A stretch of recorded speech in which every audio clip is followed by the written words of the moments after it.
how did you get to where you are now? A little bit perhaps of what was it like to be you as a child? Like, how have you grown up? Not in any sort of detail, whatever you're comfortable with, but just to paint a picture. I was born in the former USSR, the country that is called Belarus now. I went through all the trials and tribulations of that, standing in line to get the rations, currency losing its value. So it was definitely a very interesting upbringing in that regard. I also played tennis, and I played tennis well enough to where local university in Texas has recruited me to come and play for them. So I came here. I came in the United States, and I settled in Texas. I graduated from the university with a degree in economics. I used to work for a number of corporations, big corporations. One of them was Enron. I worked for Enron for about a year before it fell apart.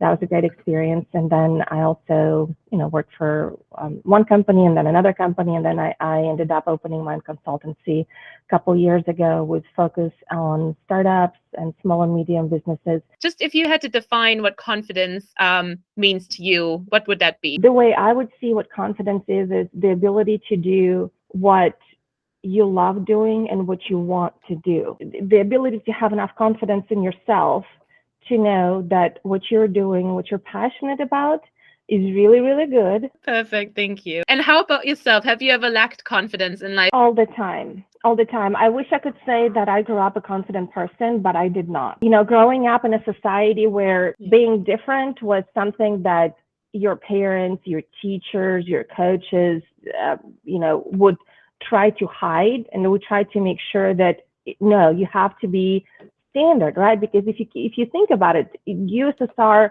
was huge on people being part of the system, right? And that's what was ingrained in me, right? You have to be part of the system. If you're different, then something is wrong with you, right? Now I understand that if you are different, embrace it and go for it. So, but back then, if you choose a different type of clothes, not only the opinions would come from your friends, but also like from your family, which was really, really, heartbreaking now that I see it now. It's like, what are you wearing? Like, what's wrong with you? Are you crazy? Like, you're stupid, So, yeah, of course. But that's really cool. Thank you. And so at what point do you feel that throughout your life you kind of pushed through the other side, that you felt like, okay, I have a decent amount of confidence now such that, going back to your definition, I feel comfortable expressing myself and going after what I think, what my passions are? So for me, unfortunately, it took a very long time. It took a really long time. And so I kind of put myself, because I was brought up a certain way, right? I took certain steps to break away from the system, but I did it unconsciously. Yeah. What I mean by that is when I was presented with the opportunity to come to the United States, I took that opportunity, right? So that was essentially breaking away from the system that I was raised in. But I never truly sat down and said, okay, wow, this is great. Let's see what I can do next, right? So there are a lot of decisions that I made that took me to where I am today, but I did them unconsciously. And so what started happening is I was still part of the system, only in the United States. So what I mean by that is I started working for the companies because that's what you do, right? You go and you again, that mentality that my parents ingrained in me, you work for someone, you get the paycheck, and you essentially retire with the same company, right? That's what they had, and that's what they ingrained in me. You go to college, you get a degree, so you can get a decent job, so you can get a decent paycheck, or the whole 9 years. And that's what I've been leading. I've been leading that life, even though I made those decisions unconsciously to break away. I was still living that life, right? And so, actually sitting down, there's, in my life, I believe that if you follow your path that is predestined, for you to follow, then everything is going to start falling into place easily. But if you're going in a direction that is probably not the right direction for you, then the life and universe is going to start giving you little clues that, well, hey, hold on, like something is happening. You're not going in the right direction, right? And I was totally oblivious to those clues again.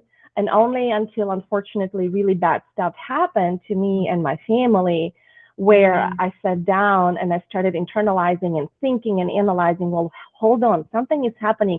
I'm living the life I don't really want to live. So what is happening? Yeah. So what happened in my case, right? I changed my surroundings. I changed people that I was hanging out with. And some of that happened consciously, some of that happened unconsciously, because as you start growing and you start getting at a different level and you start saying, no, I don't want to do that. I don't want to wear that. Or, whatever you're wearing, someone is telling you, what in the world? You go, I love it.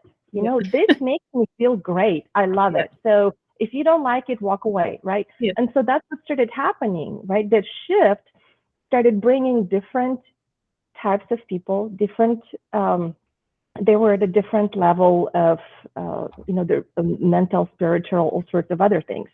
But also when I opened my consultancy, right, and I became my own boss, I had a lot of questions. And so you go to ask these questions, people that have been there have done that, right?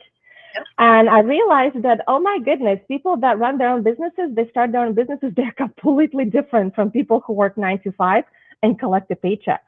Yeah. And so that just, that also gave me that additional boost of, oh, yay, okay, So talking to someone 2 or 3 years ago, like, are you crazy? What are you thinking? Like, you're not going to be successful at opening your own business, versus now, like, someone is holding me accountable and saying, hey, you've gotten this new client. Great. We have no doubt that you're going to do it. Let's take a look at your business model again. Let's take a look at your numbers. Go for this person, you can do it. Yeah. Huge difference.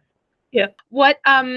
So at what age would you think, or like age period, would you say you sort of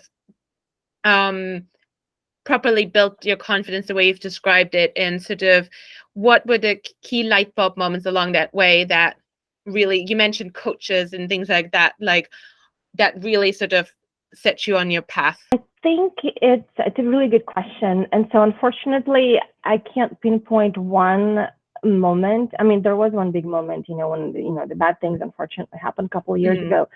But I think, to me, it was more of a realization, like taking inventory of my life and where I am and how I feel mentally and physically, and realizing that I'm unhappy for quite a while, even though on paper everything is perfect. Yeah. I have a great job. I have a great family. I live in a fantastic place. I live in a great country. On paper, everything was great, but inside I did not feel good. And so sitting down and actually, again, being conscious about it, right? That's the number one, I would say that's the number one prerequisite for people to start working on their confidence, is sitting down and taking inventory of where you are, what is happening, and then looking at where you want to be and how far that gap is, and why that gap is farther than you have anticipated. Many people out there that struggle with their confidence, whether it's young people who we're obviously particularly targeting, or whether it's just really anybody who either has never felt confident, never been a confident person, or who are just going through a pretty hard time. What are sort of any additional advice you would give? Just know that everything is going to be okay. I mean, you have that fear inside of you to make that extra step. And like the step that I could say is, people are scared of quitting their jobs, right? They just, for example, they're miserable at their jobs, and but they're so scared because they don't have enough confidence in themselves to know that, oh my gosh, my skills are transferable, my skills are awesome, I'm great at communicating, etc. So everything is going to be okay, right? Now, granted, tomorrow is not given, so live today to the fullest that you can, and little steps.